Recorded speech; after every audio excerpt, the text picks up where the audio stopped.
사랑하는 성도 여러분, 우리가 신앙의 자리, 이 자리를 되돌아보는 시간들을 계속해서 가지고 있습니다. 오늘은 우리들의 영적인 친교에 대한 말씀으로 우리 신앙을 돌아보고 은혜를 함께 나누어 보고자 합니다. 여러분들께서는 이 영적인 친교라는 말을 들으면 어떤 생각들이 먼저 드십니까? 아마도 각자 여러 가지 생각들이 나시겠습니다마는 그래도 코이노니아라는 이 말도 생각이 나셨으면 참 좋겠습니다. 왜냐하면 영적인 친교라는 말은 바로 코이노니아를 가리키기 때문입니다. 그런데 이 코이노니아라는 말이 우리 안에서 굉장히 잘 알려져 있고 또 유명한 말이기는 한데 그래도 이 말 뜻을 정확하게 알고 있는 성도들도 대단히 드물다라는 그런 생각이 듭니다. 사실 제가 예전에 중고등부 시절에 교회에서 예배를 드리고 나면 늘 이 코이노니아 시간을 가졌습니다. 그런데 그때는 주로 친목을 도모하기 위해서 과자를 준비해 놓고는 게임을 주로 했어요. 그러니까 노는 시간이 코이노니아 시간이었던 것이지요. 중고등부만 그랬던 것도 아니고 생각을 더듬어 보니까 남신도회, 여신도회 같은 경우에도 그 진행되는 프로그램들은 조금씩 달랐지만 그래도 결국에는 그렇게 친목하는 프로그램들을 통해서 코이노니아 시간들을 가져왔습니다.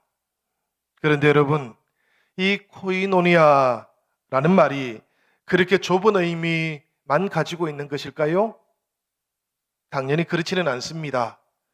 사실 우리말로는 친교라는 말로 그렇게 번역하기는 하지만 이 친교라는 것이 성도들 사이의 친목의 관계만 의미하는 것은 아니기 때문입니다. 성경에 나오는 이 코이노니아라는 말은 본래 어떤 뜻인가 하면 함께 공동의 무엇에 참여하는 것, 이것을 가리켜서 코이노니아라고 불러요. 그러니까 이 코이노니아는 성도들 두 사람 사이에서 오고 가는 일이 아니라는 것입니다. 그것이 3명이 되었든 4명이 되었든 마찬가지예요. 성도들끼리만 나누고 오고 가는 그런 마음을 가리키는 것을 코이노니아라고 부르지는 않는다라는 그런 이야기입니다. 반드시 제3의 무엇, 하나님이 꼭 계셔야 된다라는 그런 뜻이지요. 그래서 친목이라든지 혹은 친교라는 말이 들어있지는 않아도 성경 속에는 이 코이노니아라는 말이 여러 곳에서 다양하게 사용되고 있는 것을 우리가 발견하게 됩니다. 우리 로마서 15장 26절의 말씀 우리 같이 한번 읽어보도록 하시겠습니다. 우리 다 같이 읽겠습니다. 이는 마게도냐와 아가야 사람들이 예루살렘 성도 중 가난한 자들을 위하여 기쁘게 얼마를 연보하였음이라. 이 말씀을 보면 여러분, 마게도니아 성도들하고 아가야 성도들이 연보했다라는 말이 있지요. 이 연보했다라는 말이 바로 코이노니아를 했다라는 그런 뜻입니다. 헌금하는 일, 그것에 성도들이 마음을 함께 했고 그리고는 그것을 통해서 하나님 앞에 연보를 드렸다라는 그런 뜻이지요. 고린도후서 9장 13절의 말씀에도 똑같은 용도로 코이노니아라는 말이 사용되고 있어요. 제가 한번 읽어보면 이렇습니다. 이 직무로 증거를 삼아 너희가 그리스도의 복음을 진실히 믿고 복종하는 것과 그들과 모든 사람을 섬기는 너희의 후한 연보로 말미암아 하나님께 영광을 돌리고, 이 말씀을 보아도 그들과 모든 사람을 섬기는 그 연보에 함께 참여하는 일, 이것을 고린도후서에서는 코이노니아를 한다라고 그렇게 표현하고 있습니다. 심지어는 빌립보서의 말씀을 보면 그리스도의 고난에 참여하는 것, 이것을 코이노니아라고 그렇게 부르고 있기도 해요. 빌립보서 3장 10절과 11절의 말씀입니다. 한 번 더 제가 읽어보도록 하겠습니다. 내가 그리스도와 그 부활의 권능과 그 고난에 참여함을 알고자 하여 그의 죽으심을 본받아 어떻게 해서든지 죽은 자 가운데에서 부활에 이르려 하노니. 이것을 위해서 바울 사도는 이미 얻었다 함도 아니고 온전히 이루었다 함도 아니고 오직 그리스도 예수께 잡힌 바 된 그것을 잡기 위해서 열심히 달려가고 있었다라는 그런 이야기지요. 그렇게 달려가는 그 삶이 그리스도의 고난에 참여하는 삶이었기 때문에 이것을 가리켜서 빌립보서는 코이노니아를 한다라고 그렇게 표현을 하고 있었던 것입니다. 그러니 여러분, 이 코이노니아라는 말을 침묵이라고 하는 번역으로 오용을 하지 않으시기를 부탁드립니다. 고린도전서 10장 16절의 말씀을 보면 물음의 방식이기는 하지만 여기에서도 코이노니아라는 말이 또 사용되고 있어요. 우리가 축복하는 바 축복의 자는 그리스도의 피에 참여함이 아니며 우리가 떼는 떡은 그리스도의 몸에 참여함이 아니냐. 이 말씀 속에서도 보니까 그리스도의 피에 참여하는 것, 그리스도의 몸에 참여하는 것, 이것을 가리켜서 성경은 코이노니아에 참여하는 것이다 라고 그렇게 말씀하고 있습니다. 신약 성경에서 아주 유명한 말씀도 있어요. 축도할 때 사용하는 말씀입니다. 고린도서 13장 13절의 말씀인데 주 예수 그리스도의 은혜와 하나님의 사랑과 성령의 교통하심이 너희 무리와 함께 있을지어다, 이렇게 말씀하고 있는데 이 말씀 속에서 성령의 교통하심이라고 말할 때 이 교통하다라는 말에도 코이노니아라는 말이 사용되고 있는 것이지요. 한마디로 말하자면 그리스도의 보혈과 그리스도의 몸에 참여할 때, 성령에 함께 참여하게 될 그때에 이 함께 참여하는 것을 성경은 가리켜서 코이노니아 한다, 이렇게 표현을 했던 것입니다. 사랑하는 영신 성도 여러분, 우리 영신교회 안에도 이 거룩한 친교가 온전하게 회복되기를 기원합니다. 함께 우리들의 마음들이 모여서 내 마음만이 아니라 또 당신의 마음만이 아니라 우리들의 마음들이 함께 모여서 우리 모두를 품어주시고 안아주시는 그 성삼위 하나님을 향한 그 참여 속에서 거룩한 영적인 친교가 아름답게 이루어져가는 그런 은혜롭고 복된 교회 되기를 기원드립니다. 특별히 우리들의 가정 안에서 사랑하는 부모님과 자녀들 사이에 함께 한 마음이 이루어질 수 있으면 좋겠습니다. 그렇게 함께 한 마음이 이루어진 다음에 하나님을 향하여 이 코이노니아가 건강하게 이루어지기를 기원드립니다. 특별히 사랑하는 부부들 사이에도 이 코이노니아가 이루어지기를 축복합니다. 여러분, 우리가 함께 한 마음이 되고 사랑하는 아내와 남편이 함께 마음을 모아서 하나님을 찬양하는 그때에 코이노니아의 축복이 가정에 임하게 될 것입니다. 특별히 바쁘고 정신이 없으실 수도 있겠지만 그래도 우리들이 섬기고 있는 직장에서도 이런 코이노니아의 신비가 아름답게 나타날 수 있으면 더욱더 좋겠습니다. 우리가 사랑하는 영신교회, 우리가 섬기는 그 모든 사역들을 통해서 특별히 신도회와 구역교회 안에서도 함께 마음들이 모아지면서 주님을 향한 코이노니아가 풍성하게 이루어지기를 축복드립니다. 우리가 다음 주일이 되면 말씀드린 것처럼 이 구역교회가 새롭게 이제는 출범을 하는 날이기도 합니다. 각자의 구역들이 그동안 상황을 따라서 모이기도 하고 또 잠시 멈추기도 하셨겠지만 이제 다음 주부터는 교회가 전체적으로 모든 구역들이 함께 하나님 앞에 예배를 드리고 친교를 하고 그리고 함께 중보의 기도를 하는 날을 맞이했다라는 이야기입니다. 이 구역교회를 우리가 시작하면서 무엇보다도 필요한 것이 함께 마음들이 모아지는 것입니다. 그리고 모아진 마음들이 하나님 앞에 온전하게 우리가 고백되고 전해지는 것인 줄로 생각이 됩니다. 우리 영신교회가 그렇게 하나님 앞에서 마음들이 새로워지고 고백들이 새로워지고 영적인 친교가 새로워지는 교회 될 수 있도록 여러분들 함께 준비해 주시기를 부탁드립니다. 2000년 초반경이에요. 2001년, 2002년경인데 목적이 이끄는 삶이라는 책이 출판이 되었습니다. 이 책뿐만 아니라 또 다른 책도 하나 출판이 되었지요. 바로 새들백 교회 이야기라는 책도 함께 출간이 되었습니다.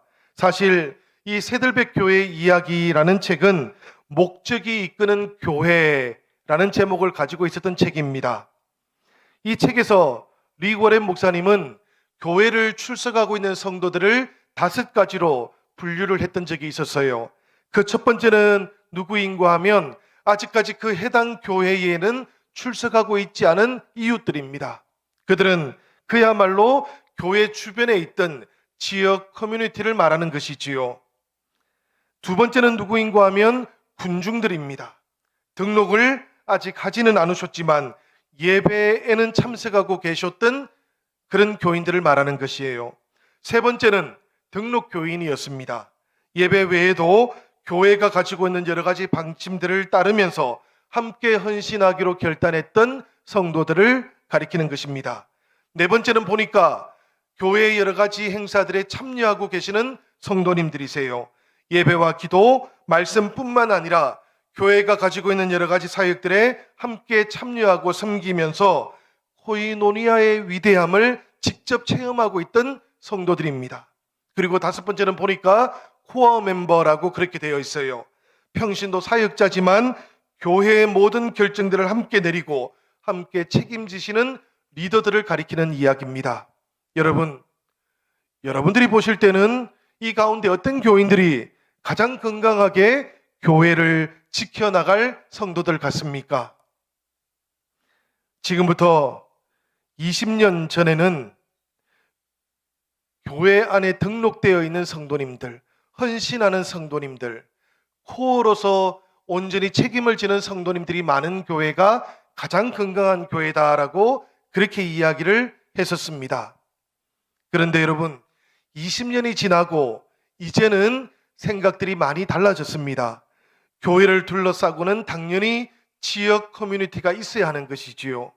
그리고 교회 안에 등록은 아직 하지 않으셨다 할지라도 함께 예배드리고 계시는 성도님들이 꼭 계셔야만 교회가 건강한 현재와 미래를 만들어갈 수 있다라고 그렇게 생각을 합니다. 그래서 교회들은 이런 분들을 가리켜서 VIP 교인들이다라고 그렇게 부르고 있기도 하지요. 가장 중요한 성도들이다, very important 하다라고 그렇게 표현을 하고 있는 것입니다.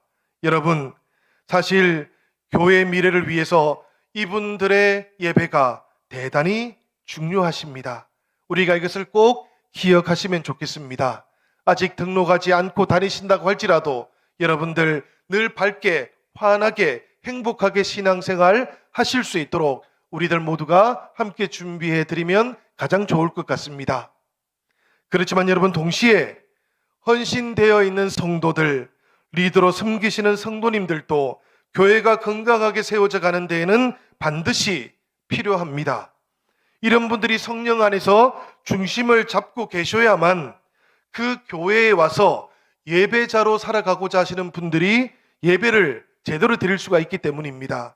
그 예배 안에서 하나님을 만날 수 있고 은혜를 누리실 수 있기 때문에 그런 것이에요. 그러니까 여러분, 중요한 것이 무엇일까 생각해 보면 다양한 방식으로 교회에 와서 예배를 드리고 있지만 그 성도들 사이에 온전하고 건강한 영적인 친교가 이루어지는 것, 이것이 더 중요하다라는 그런 이야기입니다. 사실 20년 전에 리 워렌 목사님은 교회 안에는 시팅 커파시티라는 사람들이 있다라고 그렇게 표현했어요. 이게 뭔고 하면 예배당 안에 앉아있는 성도들을 가리키는 것입니다. 이런 사람들과 스탠딩 커퍼시티가 함께 있다라고 그렇게 표현을 했습니다. 이 두 번째 사람들은 어떤 사람들인가 하면 영적인 친교 안에서 그리스도의 제자로 살아가고자 하는 성도들을 교회가 도대체 몇 명이나 세상 속으로 파송하고 있는가 하는 문제였어요. 당연히 리 워렌 목사님은 세상 속에 온전한 그리스도의 제자들을 파송하는 숫자가 많으면 더 좋은 것이다라고 그렇게 평가들을 했습니다. 그렇지만 20년이 지난 지금 이제는 무엇이 더 중요한 것인가 우리가 묻기 시작합니다. 왜냐하면 성도들이 교회에 와서 신앙생활하는 그 모양들이 다 다양하기 때문이고요. 하나님께서 베풀어 주시는 성령의 은혜와 능력도 다양하기 때문에 그렇습니다. 그래서 더 중요한 것은 무엇인가 하면 그들이 각각의 받은 은사들을 따라서 신앙생활을 할 때 어떻게 영적인 친교를 아름답게 이루어 가고 있는가 하는 것이 더 중요하다라고 그렇게 평가들을 하는 것이지요. 우리 영신교회도 사랑하는 성도 여러분, 그렇게 신앙의 아름다운 연대와 또 영적인 친교들이 인정되고 또 존중되는 그런 교회가 되기를 부탁드립니다. 오늘 예배를 드리고 있는 이곳의 성도님들께서도 우리의 섬김과 헌신들을 돌아보면 참으로 다양하다라는 것을 발견하게 될 겁니다. 어떤 분들은 앞에서 인도를 하는 것이 그 받은 은사에 더 적합한 분들이 계실 것이고요. 또 어떤 분들은 조용하게 자리를 지키면서 기도하는 것이 더 적합하다고 생각하시는 분들도 계실 거예요. 그 모양과 형태들이 다양할 수 있다라는 그런 이야기입니다. 그럼에도 불구하고 우리가 어떻게 아름다운 영적인 친교를 맺을 것인가 하는 것, 이것이 우리들에게는 더 중요한 과제라는 것, 이것을 생각하시면서 살아가는 여러분, 우리가 부름받은 곳에서, 우리의 구역교회 안에서, 혹은 우리가 부름받은 사역의 자리들 가운데에서 우리들 각자가 하나님 앞에 우리의 모습으로 함께 나아갈 수 있으시기를 부탁드립니다. 사도행전 4장의 말씀을 보니까 성도들이 있습니다. 그 성도들은 성령 안에서 살았던 사람들이고 성령의 충만한 은혜를 받았던 사람들이기도 했습니다. 그들이 성령의 충만함을 받아서 살아갈 때에 위대한 코이노니아의 역사를 체험하게 되었던 것이지요. 조금 긴 말씀이기는 하지만 우리 이 말씀 한번 읽어보면 좋겠습니다. 32절부터 35절까지의 말씀이에요. 우리 다 같이 한번 읽어보겠습니다. 믿는 무리가 한 마음과 한 뜻이 되어 모든 물건을 서로 통용하고 자기 재물을 조금이라도 자기 것이라 하는 이가 하나도 없더라. 사도들이 큰 권능으로 주 예수의 부활을 증언하니 무리가 큰 은혜를 받아 그 중에 가난한 사람이 없으니 이는 밭과 집 있는 자는 팔아 그 판 것의 값을 가져다가 사도들의 발 앞에 두매 그들이 각 사람의 필요를 따라 나누어 줌이라. 아멘. 이 말씀을 보니까 여러분, 성령을 충만하게 받았던 그 초대교회 성도들에게는 개인적인 탐욕이라는 것, 이것이 더 이상은 큰 의미를 가지지 않게 되었다는 것을 발견하게 됩니다. 자기 재물을 조금이라도 자기 것이라고 하는 사람이 없어졌다라는 그런 뜻이지요. 바로 이 말씀에서 보는 것처럼 성도들의 인생관이 달라졌다는 이야기입니다. 성령이 충만하게 임하고 나니까 가치관이 달라졌다라는 그런 이야기지요. 여러분, 성령이 충만하게 임해서 세계관이 달라지고 인생관이 달라지고 가치관이 달라지게 되면 그 결과가 무엇입니까? 당연히 인생의 주인이 바뀌는 것입니다. 당연히 물질에 대한 태도도 달라질 수밖에 없는 것이지요. 성령 충만한 성도들이 더 이상 물질에 매여서 살아가지 않게 되었다라는 그런 이야기입니다. 그래도 가난한 사람이 그곳에 한 사람도 없었습니다. 그래서 그 초대교회 안에는 가난한 사람이 한 사람도 없었다라는 그런 이야기예요. 예전에 제가 독일에서 목회할 때 우리 성도님들께서 사실은 저희가 필요한지 안 한지도 생각하지 않았지만 때때로 선물들을 주셨습니다. 사실은 저희들을 생각하는 마음이 감사해서 저희가 그런 선물들을 받기도 하고 그랬는데요. 그렇지만 어떤 때는 꼭 마음이 기쁘지는 않았습니다. 오랫동안 사용하고 사실은 이제 그 사용할 수 있는 가치가 다 사라져가지고 사람에게 줄 것이 아니라 이제는 쓰레기통으로 가야 되는 선물들, 이런 선물들도 저희가 자주 받았거든요. 그런 물건들을 받게 되었을 때 좀 생각들을 많이 해보게 되었습니다. 왜냐하면 교회에서 누군가에게 선물을 한다고 할 때 어떤 것들을 주는 것이 좋을까, 그런 궁금증이 생겼기 때문이에요. 여러분, 사람들이 교회 안에 선물을 가지고 와서 기증을 한다면 어떤 것들을 보통 기증들을 하십니까? 나에게 필요한데 그것을 가지고 와서 기증을 합니까? 아니면 더 이상 나에게는 필요하지 않은 것을 가지고 와서 기증을 하게 됩니까? 보통은 더 이상 나에게 필요하지 않은 것, 그런 것들을 가지고 오는 경우가 많으시지요. 그런데 성령을 충만하게 받았던 이 초대교회의 모습을 보면 상황이 조금 다르다는 것을 발견하게 돼요. 그들은 자꾸만 다른 사람들의 필요가 눈에 보이기 시작했던 겁니다. 나에게도 꼭 필요한 것인데 성령께서 임하고 나니까 함께하고 있는 형제 자매들, 그들에게도 꼭 필요한 것처럼 보이기 시작했던 거예요. 그러다 보니까 나에게 필요한 것들을 가져오기 시작했던 것이고 다른 분들에게 선물하기 시작했던 것이지요. 초대교회가 놀라운 이유는 이 일들을 한 사람만 한 것이 아니었다는 겁니다. 그 초대교회 안에 있던 모든 사람들이 그렇게 하기 시작했다는 것이에요. 최소한 처음에는 120명의 성도들이 그렇게 하기 시작했던 것이고요. 그리고 그 다음에는 더 많은 사람들이 그렇게 할 수 있었다라는 그런 이야기입니다. 성령 충만이 주인을 달라지게 만든 것이라는 것을 우리가 이 모습을 통해서 확인하게 되는 것이지요. 말씀을 보니까 그 가운데 바나바라는 별명을 가지고 있던 요셉이라는 사람도 있었습니다. 이 사람이 레이족 사람이었는데 밭을 팔았어요. 그리고는 그 값을 전부 다 가지고 와서 사도들 발 앞에 올려놓습니다. 그렇게 이 바나바는 위대한 코이노니아 사역에 참여하게 되었던 것인데요. 이 말씀과 이어지는 내용들이 사도행전 5장에 그대로 나옵니다. 본래 4장과 5장은 연결되어 있던 본문인 것이지요. 그 5장의 말씀을 보니까 아나니아와 또 그의 아내였던 삽비라가 나오고 있습니다. 그들도 이 코이노니아의 위대함에 한번 참여해 보고 싶었던 것입니다. 그래서 땅을 팔았던 것이지요. 그런데 아나니아는 그 땅을 판 것의 일부를 숨겨 놓아 버렸습니다. 그리고는 나머지만 가지고 와서 사도들 앞에 놓았던 것이지요. 그것을 지켜보았던 베드로가 이 아나니아를 향해서 뭐라고 말하는지를 한번 들어보시기를 바랍니다. 어찌하여 사탄이 내 마음에 가득하여 내가 성령을 속이고 땅값 얼마를 감추었느냐. 이 말은 베드로가 아나니아를 책망했던 이야기입니다. 책망했던 이유가 무엇인가 하면 아나니아가 사람을 속였기 때문이 아니에요.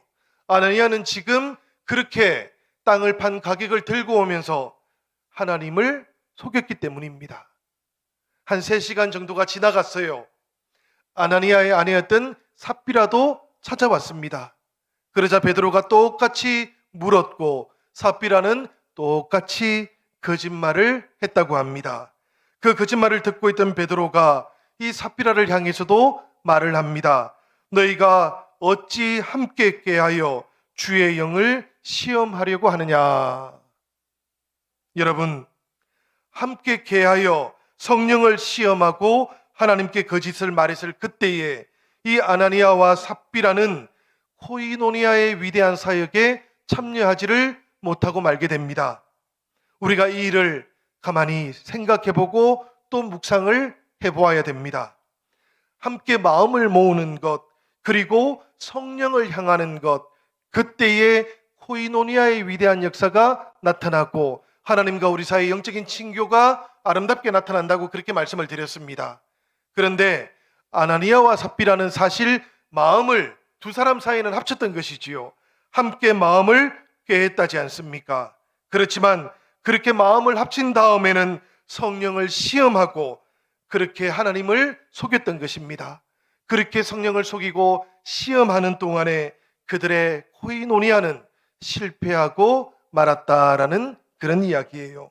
여러분, 우리들은 신앙생활을 하는 가운데 성령을 시험하거나 하나님께 거짓말을 하지 않으시기를 부탁을 드립니다. 사실 하나님을 향해서는 우리가 진실해야 하기 때문이에요. 신실해야 되기 때문입니다. 우리가 하나님의 일을 하시는 동안에 실수하실 수 있으세요. 하나님이 일을 하시는 동안 실패하실 수도 있으십니다. 그래도 괜찮으십니다. 하나님께서 그렇다고 해서 나무라거나 책망하지 않으세요. 교회도 당연히 그렇습니다. 그런 일들을 가지고 책망하거나 또 비난하지 않습니다. 그렇지만 여러분, 하나님을 향해서 신실한 마음을 잃어버리면 그때는 상황이 달라지는 것이지요. 그때는 결과가 성공한 것처럼 보인다고 할지라도 코이노니아는 실패하고 마는 겁니다. 말씀 속에 나왔던 아나니아와 삽비라가 실패했던 이유가 바로 여기에 있었던 것입니다.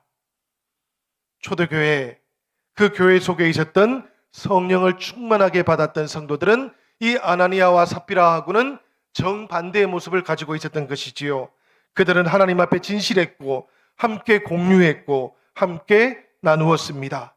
그들 가운데에는 가난하고 부한 자들의 경계가 점점 더 없어지기 시작했습니다. 누구라도 자신의 것을 자신의 것이라고 주장하지도 않았습니다. 우리가 큰 은혜를 받는 동안에 가난한 자들이 더 이상 그들 가운데에는 한 사람도 없게 되었던 것이지요. 여러분, 참으로 꿈 같은 일이 일어난 겁니다. 이게 얼마나 꿈 같은 일입니까, 여러분? 인류의 소원 같은 일들이 바로 이 새 시대의 교회 가운데 나타나기 시작했다라는 그런 이야기입니다. 저는 여러분들에게 이 이야기를 꼭 해드리고 싶어요. 교회는 바로 이렇게 출발한 겁니다. 교회라는 것은 세상 속에 있는 여러 공동체처럼 그렇게 시작한 곳이 아니에요. 성령께서 임하셨고 그 성령께서 역사하셔가지고 사람들의 마음이 달라지기 시작한 곳에서 교회가 출발했다라는 그런 이야기입니다. 우리 영신교회도 이런 교회가 되기를 기원드립니다. 사랑하는 여러분, 성령께서 우리들과 함께 하시니까 모든 것이 하나님의 것입니다라는 이 고백이 우리 영신교회 모든 지체들의 마음속에 온전하게 고백되는 역사가 나타나기를 기대합니다. 이기심이 아니고 공동체의 회복이 진정한 코이노니아의 회복이라는 이런 공감대도 우리 안에서 온전하게 세워지기를 바랍니다. 여러분, 사실 이 공감대가 대단히 중요하지 않습니까? 어떤 사람은 이렇게 생각하고 어떤 사람은 저렇게 생각하는 것이 아니고 최소한 우리가 교회의 공동체를 이루어 간다면 이 공통의 공감대 위에서 우리 신앙을 출발하는 것이 가장 중요하기 때문에 그런 것입니다.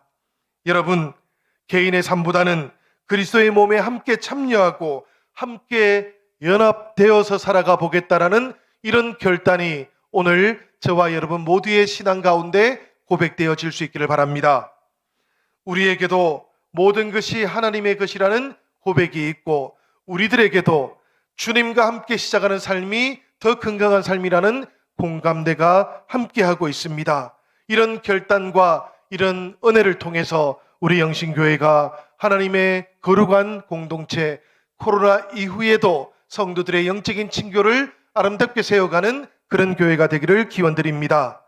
여러분, 사실 우리가 이 코로나 이후에 어떤 것이 가장 필요할까 계속해서 묻고 있지요. 그 가운데 하나가 바로 이 코이노니아의 회복, 영적인 친교의 회복이라 하는 것을 꼭 기억해 주시기를 바랍니다. 우리가 구역교회 모임을 하다 보면 처음에 내 이야기를 하는 것은 대단히 어렵습니다.